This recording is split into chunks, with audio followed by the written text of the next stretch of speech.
Saya mau sampaikan firman Tuhan dari Ibrani 10 dari ayat 36 ya.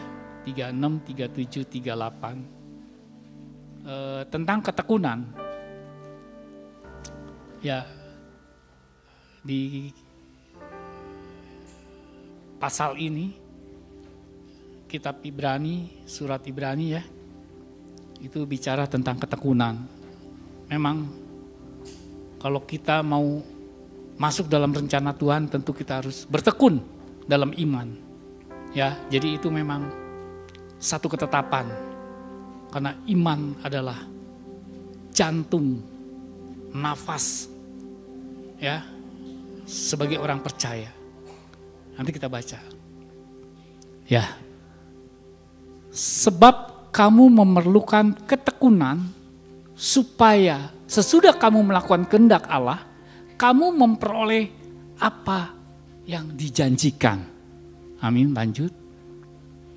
Sebab sedikit, bahkan sangat sedikit waktu lagi, dan Ia yang akan datang sudah akan ada tanpa menangguhkan kedatangannya. Terus, tetapi orangku yang benar akan hidup oleh iman. Dan apabila ia mengundurkan diri aku, maka aku tidak berkenan. Ayo mari ini biar jadi peringatan buat kita. Ini penting loh. Dia dikatakan kalau engkau mengundurkan di imanmu, apabila mengundurkan diri maka tidak berkenan. Saudara bisa bayangin kalau Tuhan tidak berkenan kepadamu, mau jadi apa? Ya, ini nggak bisa kita kebas, tapi kita harus melakukan dengan tekun, betul?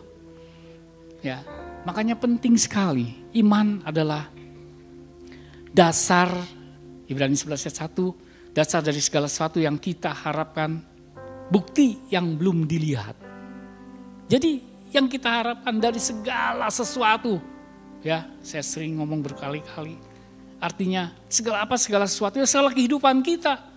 Mau keuangan, rumah tangga, mau pekerjaan, itu segala sesuatu yang kita harapkan, ya pasti yang kita harapkan baik. Betul? Yang terbaik. Bahkan yang belum dilihat loh. Wah, itu luar biasanya. Bisa enggak? Belum dilihat. Bahkan di 1 Petrus itu luar biasa. Ya. Di 1 Petrus tuh ayat, coba 1 Petrus ayat 8. Ya, 1 Petrus ayat 8. Ini juga tentang iman. Coba dari di atasnya lagi 7. Lanjut ke 6, dari 6 ini bagus sekali tentang iman.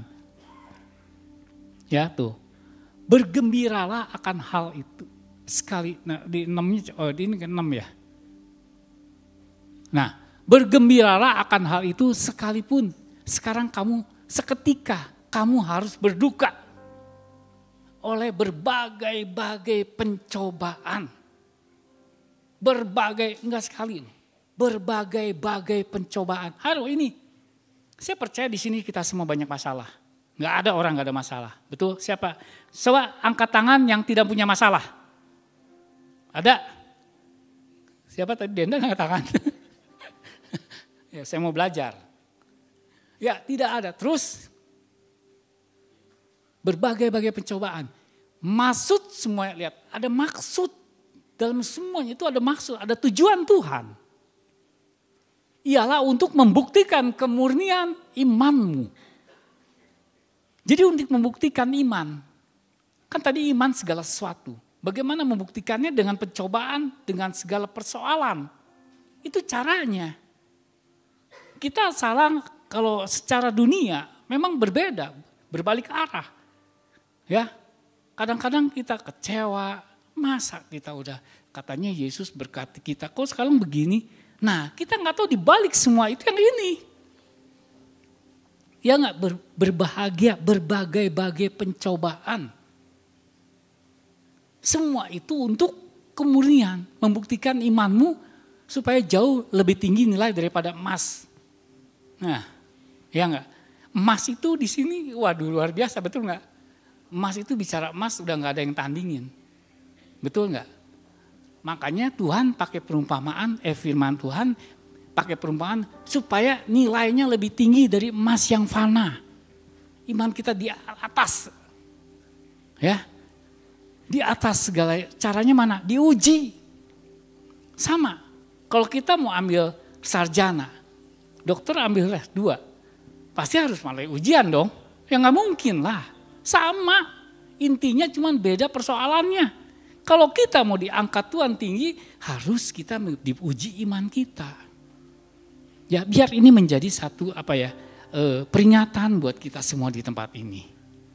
Jadi jangan, saya percaya, saya juga ngalamin kadang-kadang sempat kecewa, sempat ketakut, sempat khawatir. Ya jelas ngalamin lah sebagai manusia. Tuhan Yesus aja waktu sebagai anak manusia, dia sempat loh. Ya enggak? Dia sempat, dia diolok dan sebagainya. Bahkan dia waktu di Getsemani sampai keluar keringat darah. Itu udah khawatir yang terlalu berat itu. Sampai pembuluh darahnya aja pecah. Karena dia tahu, dia sebagai anak manusia, dia juga Tuhan, dia tahu nih, besok nih dia akan disalib. Dia tahu bahwa dia akan digebukin, dipecut, diludahin dan sebagainya, darahnya tercurah. Coba aja kalian, besok mau mulai dihukum mati, siap ya. Besok udah diputuskan untuk hukum mati, kalau nggak bisa tidur malam. Mikirin terus. Apalagi Yesus, dia tahu ya. Oh mungkin matinya ditembak, disuntik, meni-meni. Ini matinya digebukin, dipecut. Karena memang itu rencana Tuhan. Kenapa? Karena darah itu harus dicurah dari tubuhnya. Bagaimana cara mencurahkan darah? Ya dibelek lah, digebukin. Baru keluar darahnya. Karena darahnya untuk menebus dosa. Lihat gak? Saya bersyukur loh. Kalau kalian juga bersyukur disingkapin arti penyalipan Yesus. Banyak orang gak ngerti. Tuhan lu telanjang, Tuhan lu disalib. Dia gak terbuka matanya. Tetapi kalian berbahagia. Itu Roh Kudus lu. Bukan kuat gagah kita loh kalau kita bisa percaya. Yesus sebagai Tuhan dan Juru Selamat. Anugerah terbesar. Lu punya 1 triliun. Lu punya jabatan apa paling tinggi di dunia. Kalau udah waktunya Tuhan, halo. Ya enggak? Kalau Tuhan udah tentuin waktu, udah dipanggil, nggak bisa nolong, hartamu, jabatanmu nggak bisa nolong, betul? Nggak bisa, ya nggak? Yang ada tinggal tunggu aja udah, ya nggak? Mau tadinya jenderal, bintang 6, mau bintang 5, bintang 7, ya nggak?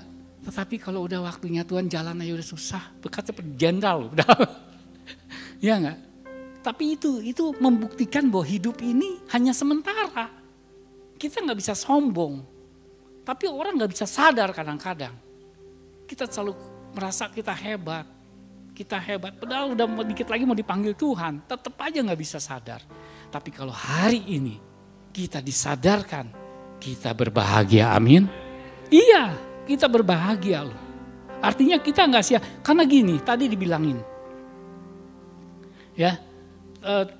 Terus hingga kamu memperoleh pujian, kemuliaan, kehormatan daripada hari Yesus menyatakan dirinya.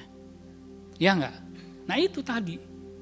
Ketika iman kita diuji dalam berbagai percobaan dan kita dijadik seperti emas murni, nanti kita akan dinyatakan kepada kemuliaan, kehormatan dari Yesus ketika apa? Ketika kita berjumpa dengan Dia. Ya enggak? Mahkota terbesar. Bukan soal duit, jabatan, enggak ada artinya. Mau kau presiden, jenderal, kayamu triliun-triliunan, bos besar.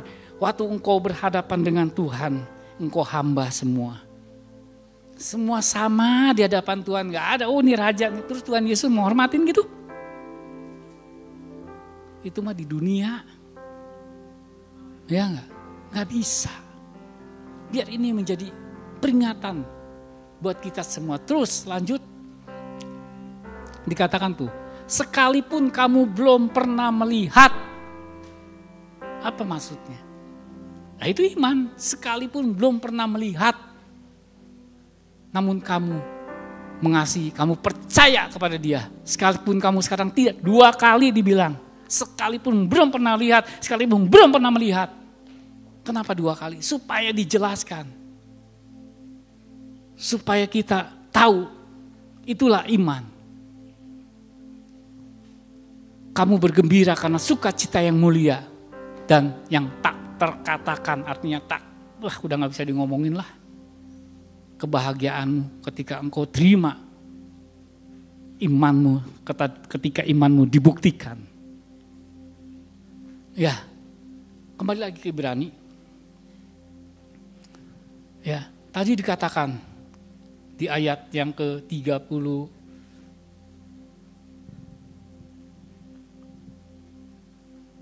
37 ya. 37. Sebab sedikit, ya, sebab sedikit, bahkan sangat sedikit, ingat lu, ya, ini waktu ini singkat lu. Bahkan di Alkitab dibilang bahwa waktu ini singkat, bahkan sedikit waktu, ya. Tadi Rebecca ngomong tentang WMP, takut salah ngomong lagi, WMP, ya nggak? Kita nggak tahu, dia juga mungkin nggak tahu waktu mau dipanggil. Dia habis makan, dia tidur ya, tiba-tiba dia dipanggil.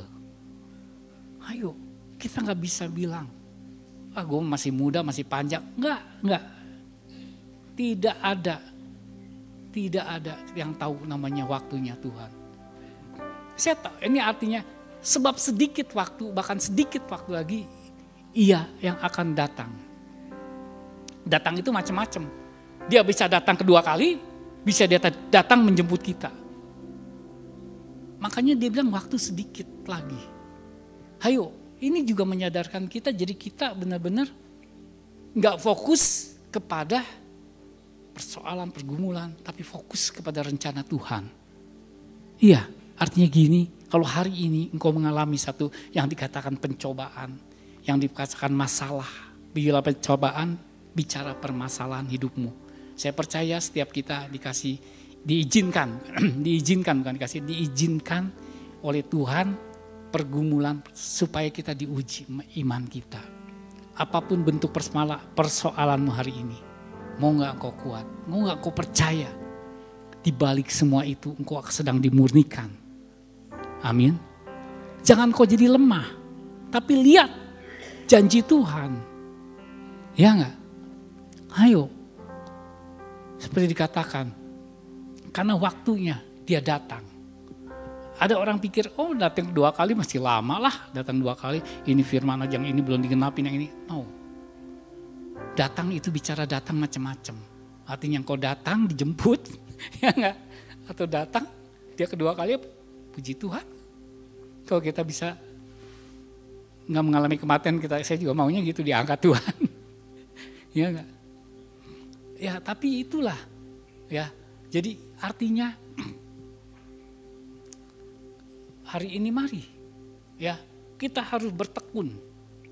Bertekun itu kalau ngomong bertekun artinya apa? Tidak pernah menyerah. Ya enggak? Tidak pernah menyerah itu namanya tekun. Ya. Ya. Tidak gampang goyah. Itu namanya tekun. Karena tadi waktunya sedikit lagi. Siapa tahu benar lu. Siapa tahu besok kita mau lihat mujizat. Kita udah lemah. Ya enggak, kita udah pakai kekuatan. Tunggu lagi 2 tahun. Ya enggak? Kayak Yusuf. Udah dia mau dibebasin pakai kekuatan dia. Tuhan izinin. Karena Tuhan tahu dong. Ini orang belum benar, ini bahaya. Kalau Yusuf dilepasin, belum waktunya, habislah visi Tuhan untuk Israel. Sebagai bangsa pilihan. Karena kan itu belum jadi satu bangsa. Yusuf baru satu keluarga. Satu RT lurah aja belum. Ya enggak? Makanya ditahan 2 tahun, diproses lagi sebentar. Ingat.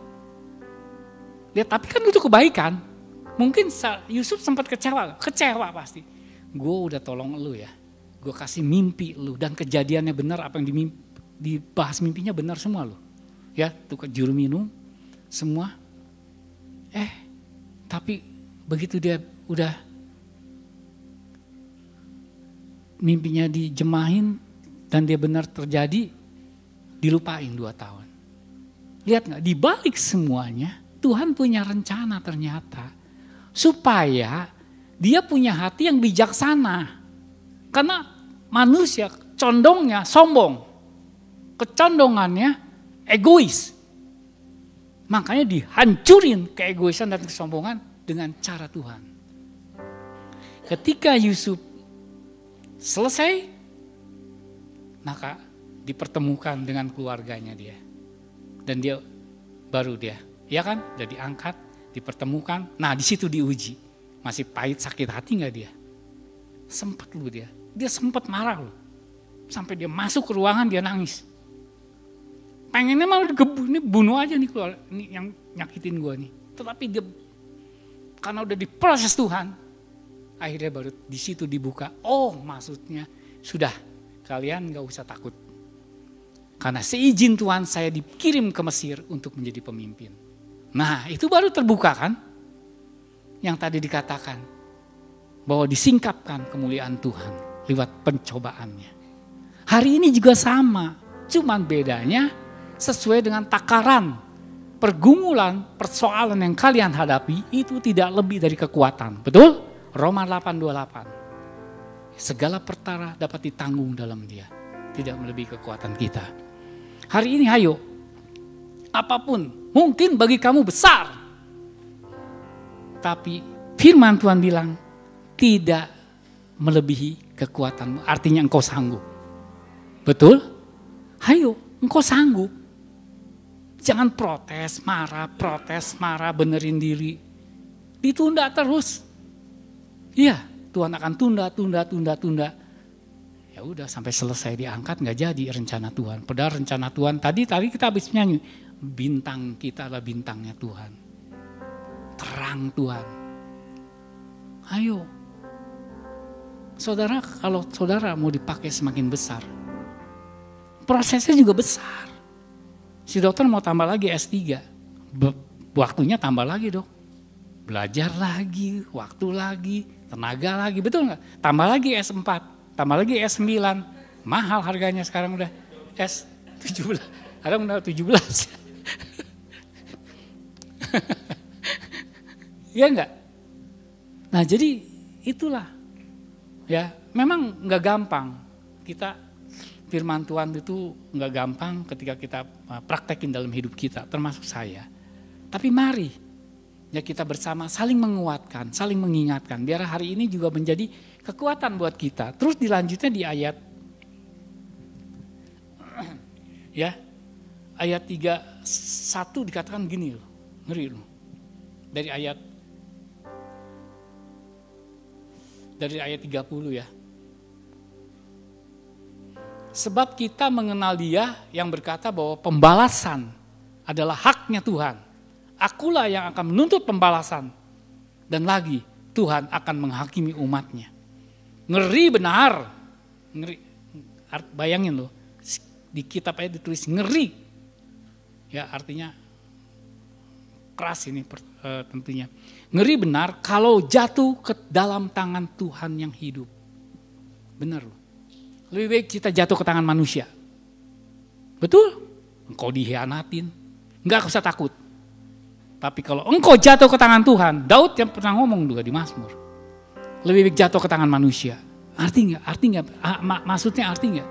Ngerti nggak?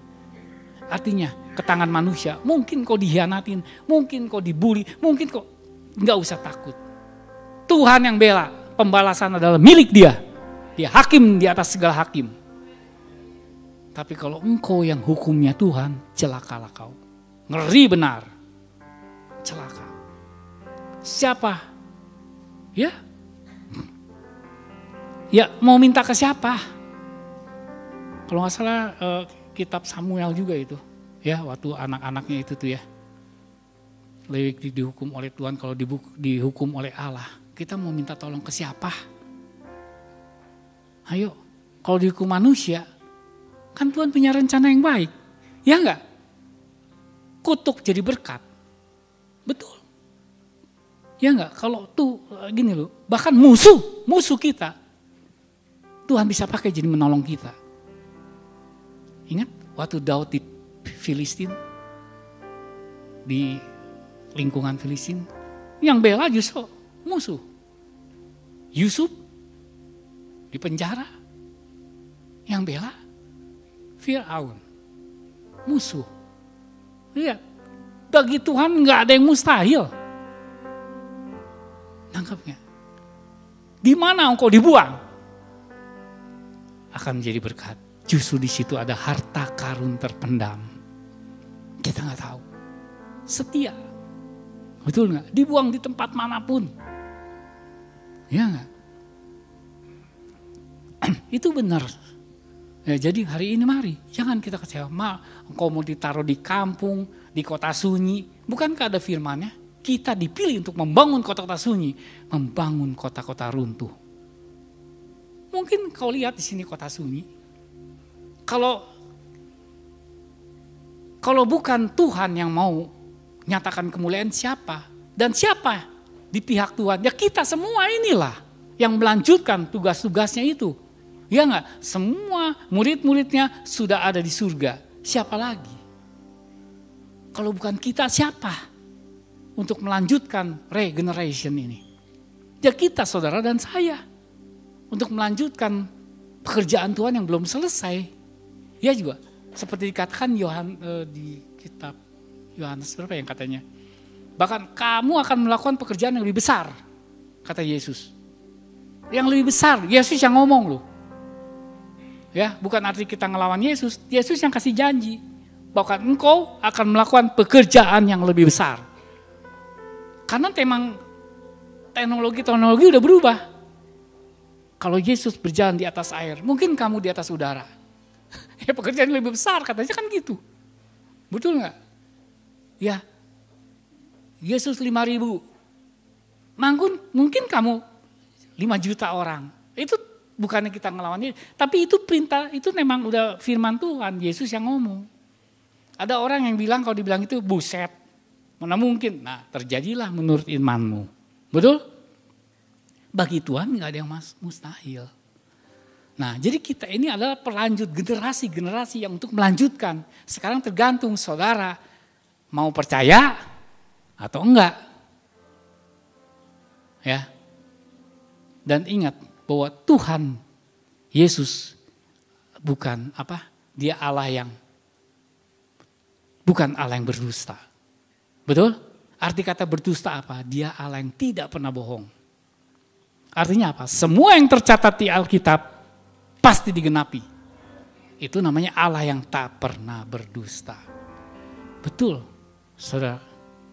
Jadi saya percaya kalau Tuhan juga khususnya percayakan kami ya waktu kita prosesnya nggak gampang loh ya, waktu kita dipercaya HKB itu ditambah lagi percaya lagi sekarang di sini Elim. Saya percaya ada visi lagi ke depan lagi, kita nggak percaya karena lihat nggak Tuhan memang mau pakai kita ke 7 gunung kan, 7 gunung 7 pilar untuk melengkapi ya. Lihat nggak cocok nggak? Kalau saya renungin cocok loh. HKB Elim kan saling bergandeng. Di sini ada anak-anak yang siap, kita ada satu wadah untuk HKB. Ya, lihat nggak? Semua kan lihat ya, kalau semua sekolah-sekolah yang dipakai Tuhan kan ada asramanya juga kan, ya nggak saling melengkapi. Habis ini apa? Untuk melengkapi lagi visi Tuhan. Tapi Tuhan lagi uji dulu nih, ini yang 2 ini nih, lu setia nggak? Betul nggak? Murni nggak hatimu? Atau cuma untuk kenikmatan? Kalau nggak Tuhan terus proses. Sampai tepat waktunya, tambahkan lagi 1 lagi sama Dia. Sampai tepat lagi, tambah lagi 1 lagi sama Dia. Amin. Ayo kita persiapin. Ya, tapi kita juga nggak bisa kerja sendiri. Kita harus saling melengkapi. Di sini dikatakan, ayat selanjutnya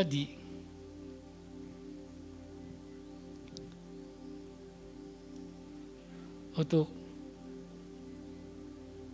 1 lagi juga dikatakan di ayat 22 coba.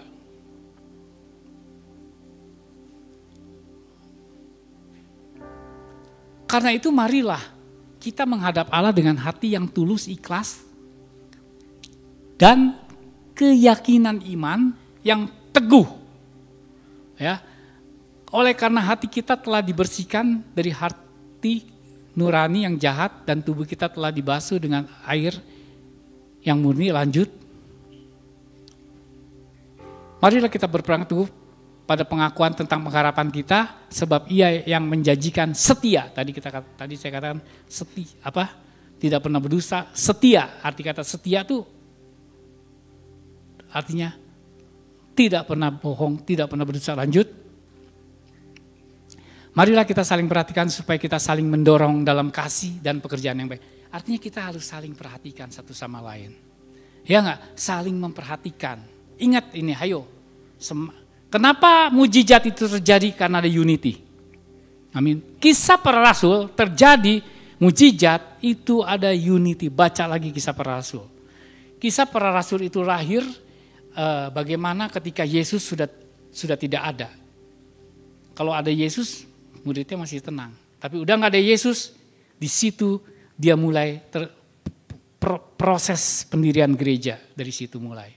Ya, tapi di situ komunitas.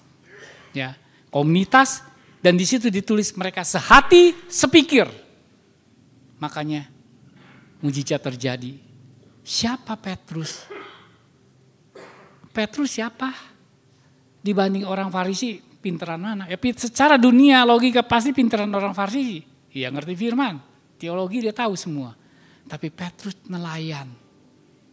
Dia khotbah 3.000 dibaptis. Aduh, saya baptis 10 aja udah kedinginan.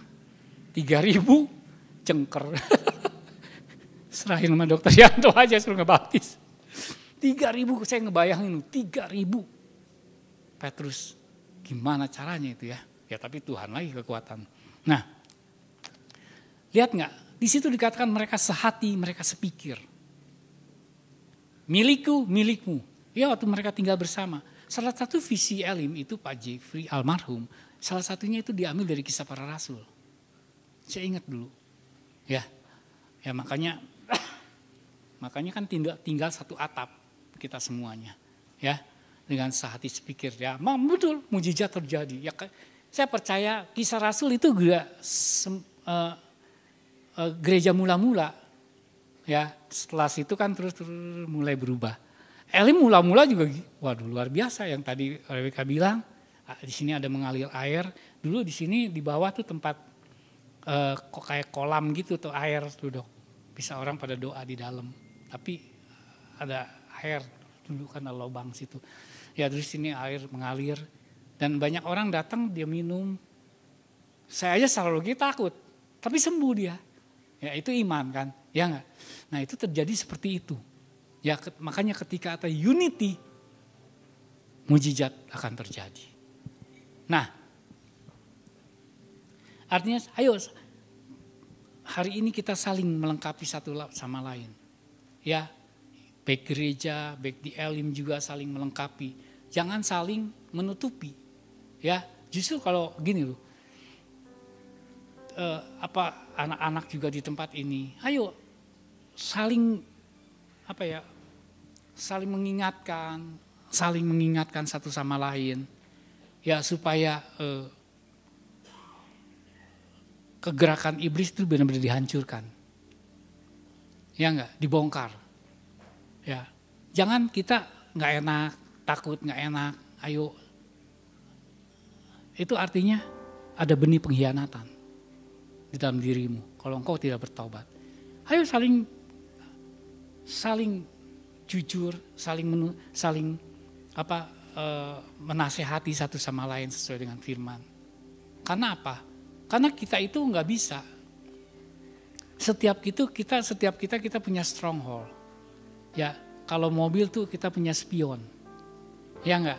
Dan spion itu untuk yang menyadarkan. Sama, kita satu sama lain itu yang kita saling menyadarkan dengan siapa? Dengan lingkungan. Betul enggak? Saling mengingatkan. Mungkin saya nggak bisa lihat, tapi dokter bisa lihat, dokter bisa ngingetin, Pak ini gini-gini, oh iya ya. Nah itu gunanya, ya itu gunanya. Bukan kita merasa hebat, siapa lu? Kita kan selalu begitu. Ya enggak? Nah, tadi seperti dikatakan tadi, lanjut di ayat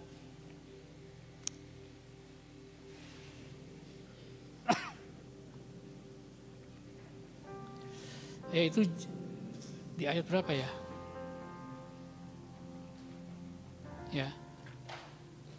Ya tadi juga salah satunya ya, jangan, artinya kita unity, jangan saling iri hati, kita jangan saling iri hati, jangan kita saling menghakimi. Kenapa?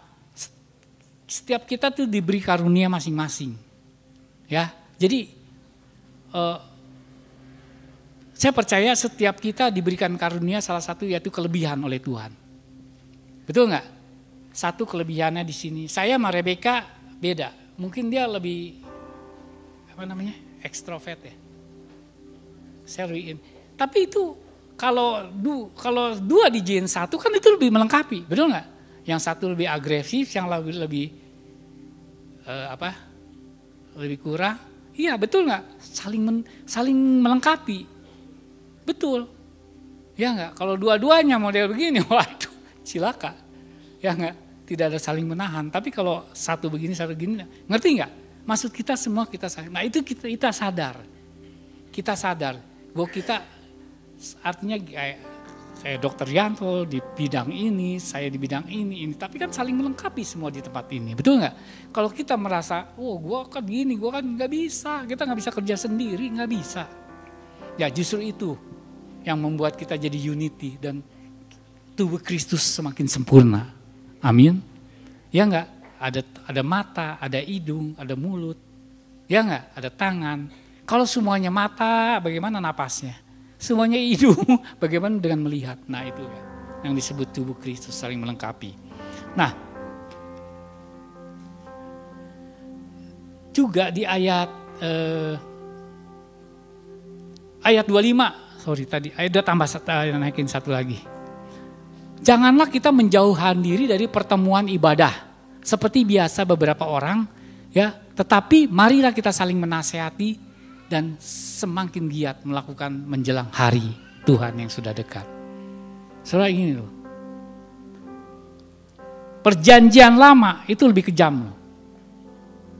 Kalau yang melanggar hari Sabat diapain? Tahu nggak? Kok nggak tahu sih? Kalau orang Israel melanggar Sabat diapain? Hah? Hukum mati? Ya ampun Tuhan. Hukum mati loh. Siapa yang, ini dia Sabat nih. Terus dia bekerja dalam hukum mati. Waktu saya ke Israel, Sabat bener-bener gak ada. Yang buka toko aja gak ada loh. Waktu kita ke Israel. Gak ada. Itu Sabat. Ya masa kalian gak tahu sih? Heran baca firman kan. Itu Taurat aja satu Taurat dilanggar itu hukumnya mati. Hukum mati, dirajam. Ngerti nggak? Tapi sekarang kan zaman anugerah karena Yesus sudah menebus. Lihat nggak cara Tuhan? Dia turun ke dunia karena satu manusia tidak ada yang bisa menutup hukum Taurat, nggak ada yang bisa. Bisa nggak kira-kira? 10 hukum Taurat ditutup, bisa nggak ada yang bisa sini? Ngebohong aja nggak boleh, hukum mati. Gimana mau nutup?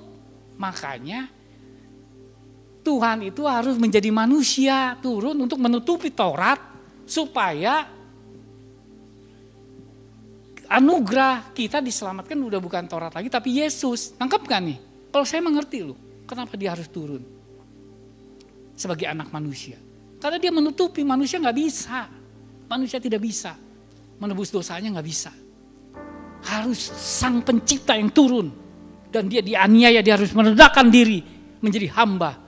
Untuk disalib, untuk dihancurin karena darahnya untuk menebus. Dan semua dia tutupin Taurat.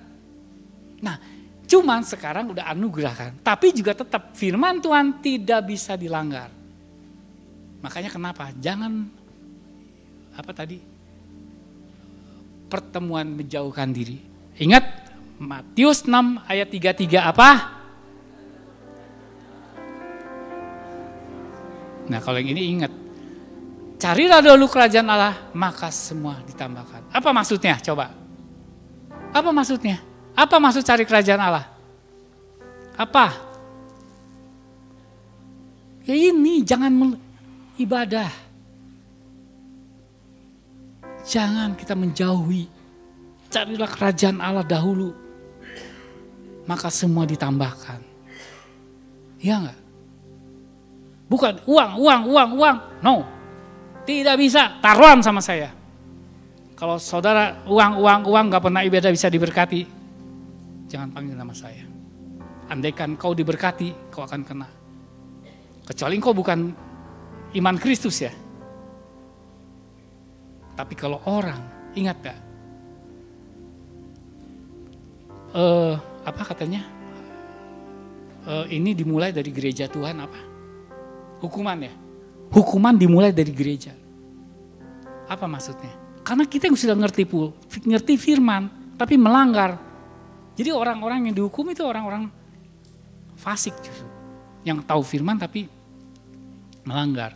Jadi seperti ada kan firmannya ya, Tuhan itu menghajar dari gerejanya dulu. Pertama-tama, artinya buat orang-orang yang percaya. Sebenarnya baik buat kita. Supaya kita disadarkan. Tadi waktu yang singkat itu kan, gak dibuang-buang. Betul gak? Karena udah nyesel, paling ingat apa? Lazarus dan orang kaya. Ingat ya, si Lazarus dan orang kaya. Nyesel gak sih orang kaya? Nyesel loh. Tolong dong ada 5 lagi keluarga dia supaya diselamatkan. Gak bisa. Tidak bisa. Karena dia harus berjumpa pribadi. Gak bisa dipaksa. Karena ada free will. Nyesel udah gak bisa. Itu bukan main-main loh. Si orang kaya itu udah di dalam api kan. Tolong dong. Oh udah ada pemisah. Saya mah selalu ingat itu loh. Karena betul loh, bayangin loh kalau di api hidup. Di sana hidup kekal masalahnya. Di sini kalian menderita sakit apapun, parah pun sementara. Betul gak? Selesai dipanggil. Tapi kalau engkau beriman terus, engkau dipanggil ke surga, engkau berbahagia di sana. Tapi kalau di sini, di sana menderita selama-lamanya. Selama-lamanya loh. Gak bisa dirubah. Aku di sana aku mau terima Yesus. Terlambat men. Tolong dong Tuhan aku ke dunia lagi, nanti aku mau berubah. Gak bisa.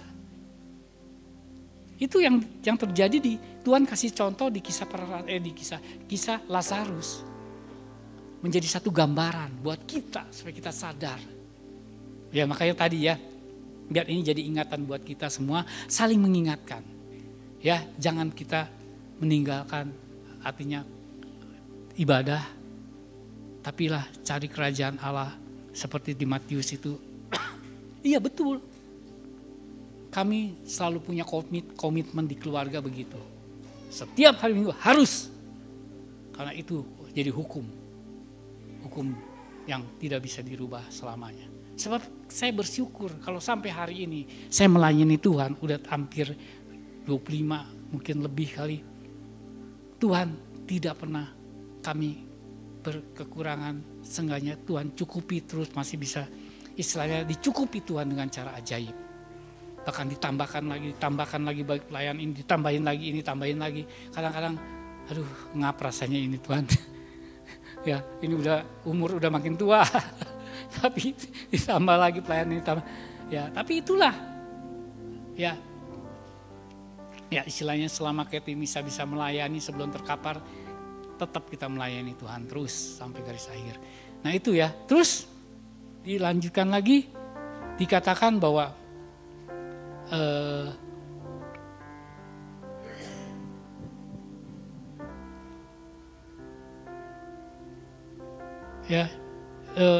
ayat 27, coba ayat 27.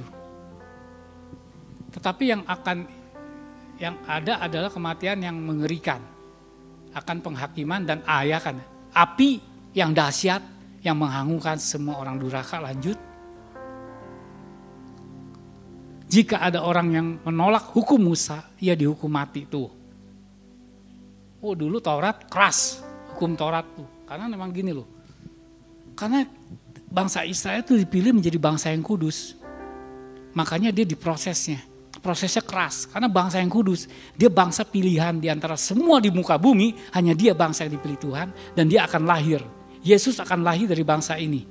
Makanya Tuhan proses bangsa itu, karena Yesus harus lahir dari bangsa yang kudus, kalau nggak bisa. Makanya prosesnya juga gila. Pakai Taurat, hukuman Taurat. Keras. Taurat, perjanjian lama adalah tuntunan untuk perjanjian yang baru. Ya, jadi sama-sama kayak perjanjian lama dan perjanjian baru adalah seperti pohon dan akar.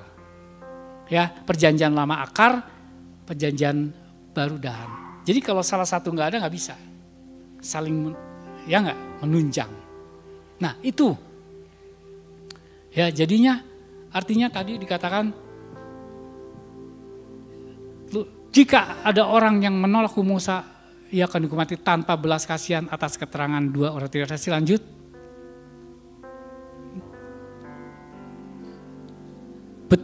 Betapa lebih beratnya hukuman yang harus dijatuhkan atas dia yang menginjak-injak anak Allah, yang menganggap najis darah perjanjian, yang menguduskannya, dan yang menghina roh kasih karunia.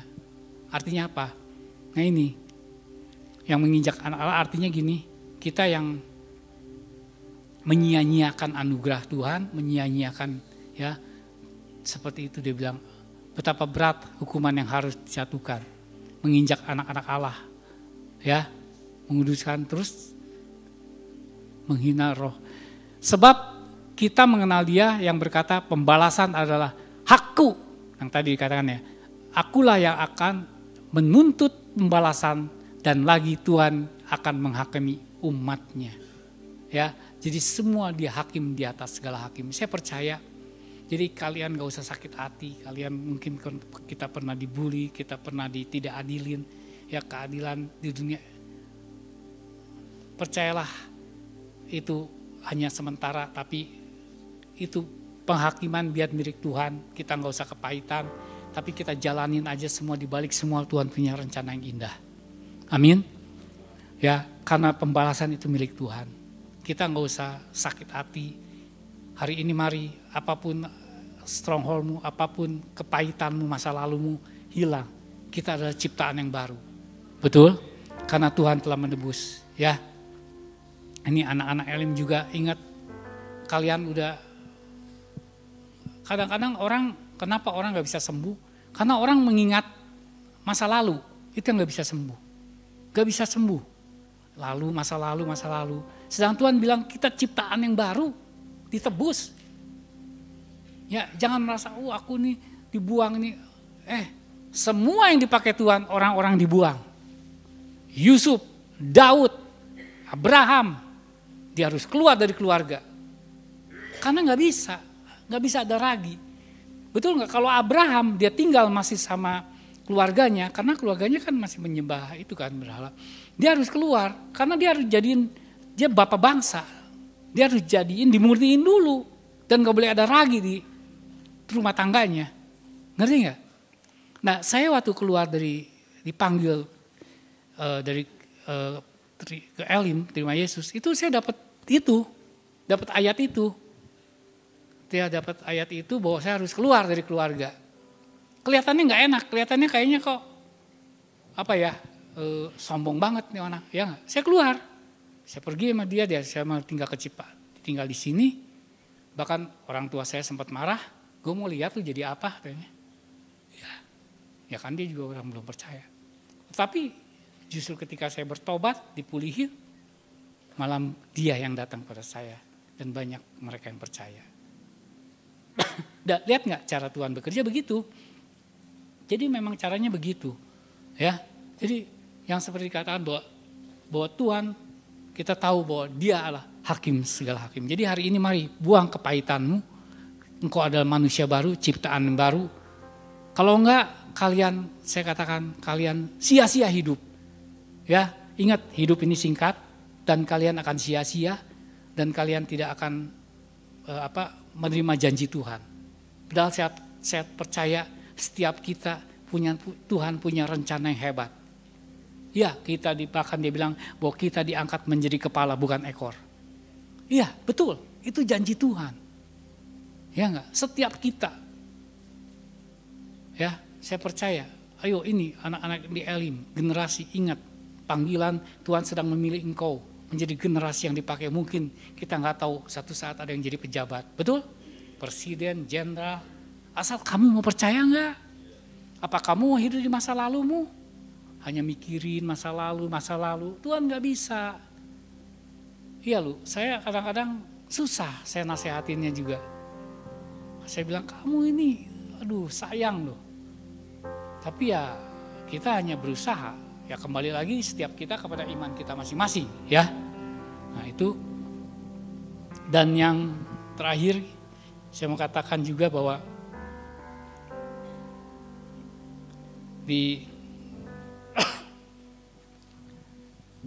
jangan melepas kepercayaanmu. Coba di ayat 34, 35, 36. Memang kamu telah turut mengambil bagian penderitaan orang hukuman, dan ketika hartamu kamu dirampas, kamu menerima hal itu dengan sukacita, ya. Sebab kamu tahu bahwa kamu memiliki harta yang lebih baik dan yang lebih menetap sifatnya. Hari ini mungkin saya percaya setiap kita pernah dibully, pernah dicuri, betul gak? Tapi jangan takut. Dia bilang, jangan kita udah mikirin lagi. Jangan kita mikirin. Kalau Tuhan udah ada waktunya, Tuhan bisa diganti berlipat-lipat kali ganda. Amin. Ya enggak? Dikatakan hartamu kamu rampas, setiap kita pasti mengalami yang seperti ini dengan cara yang berbeda-beda. Ya. Kamu menerima hal dengan sukacita. Sebab kamu tahu bahwa kamu memiliki harta yang lebih baik, yang lebih menetap. Ya, kita sering dibohongin.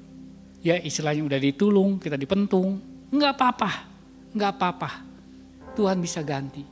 Karena Tuhan sedang proses iman kita. Apakah kita fokusnya hanya kepada gituan, ada uang mamon, atau pada rencana Tuhan. Lanjutnya, sebab itu jangan kamu melepas kepercayaanmu. Jangan melepas percaya imanmu. Karena besar upah yang menantikan. Amin. Ya ini jadi kekuatan karena besar upah yang menantikan kita. Percayalah. Tuhan bisa ganti berlipat kali ganda. Bahkan Tuhan bilang kalau pencuri ketahuan dia harus ganti 7 lipat. Percaya. Masa Tuhan bohong sih? Kenapa kalian enggak terjadi? Karena kalian enggak percaya. Kepahitan, kesel, dendam dan sebagainya. Akhirnya enggak terjadi mujizat. Tapi ketika kamu tetap bersuka cita, kamu tetap berbuat baik, gak pernah berhenti, di situ kamu lihat mujizat. Yang saya bilang tadi, pada mungkin 1-2 hari Tuhan menyatakan kemuliaannya, tertunda karena kepahitan kita, kekesalan kita belum dilepas. Karena gak bisa. Ya, terus, sebab kamu memerlukan ketekunan, supaya sesudah kamu melakukan kehendak Allah, kamu memperoleh apa yang dijanjikan. Amin. Ayo mari biar ini jadi kekuatan, kita harus bertekun dalam segala apa yang kita hadapi, iman kita. Supaya apa yang menjadi Tuhan janji digenapi walaupun kita belum melihat. Itulah yang disebut iman. Ya, hari ini biar ini menjadi kekuatan di mana bahwa kita adalah orang-orang yang dipilih oleh Tuhan, kita harus bertekun terus kepada janji Tuhan, ya, yang tadi kita sudah bahas dengan berbagai-bagai persoalan, ya, bahkan kita percaya kita bersuka cita dalam berbagai pencobaan, kayaknya supaya kita dimurnikan menjadi emas murni, ya, walaupun kita belum melihat. Oke, demikian firman Tuhan, biar firman menjadi kekuatan buat kita semua.